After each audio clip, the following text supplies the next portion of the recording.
Sizcə mən harda oxumağa getməliyəm? Amerikada, yoxsa İsveçrədə? Amerikaya getsən, New Yorkda Azadlıq heykəlini görə bilərsən. Problem həll olundu. Amma İsveçrəyə getsən, Alp dağlarında pendir yeyə biləcəksən. Özü də bol-bol.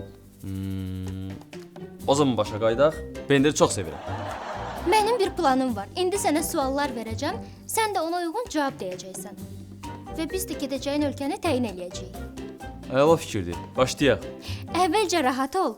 Dərindən nəfəs al və pendiri ağlından çıxart. Hazıram. Pendiri düşünmürəm. Barselona yoxsa Real Madrid? Real Madrid. Çünki orada futbol daha maraqlıdır. Pizza yoxsa burger? Pizza. Çünki pendiri pizzanı çox sevirəm. Okeanda qayıqla tək qalmaq yoxsa səhrada, çadırda qalmaq? Qayıq. Çünki qayıqla McDonald's-a tez çata bilərəm. Həkim yoxsa iqtisadçı? Həkim, hə. Yox, bir dəqiqə.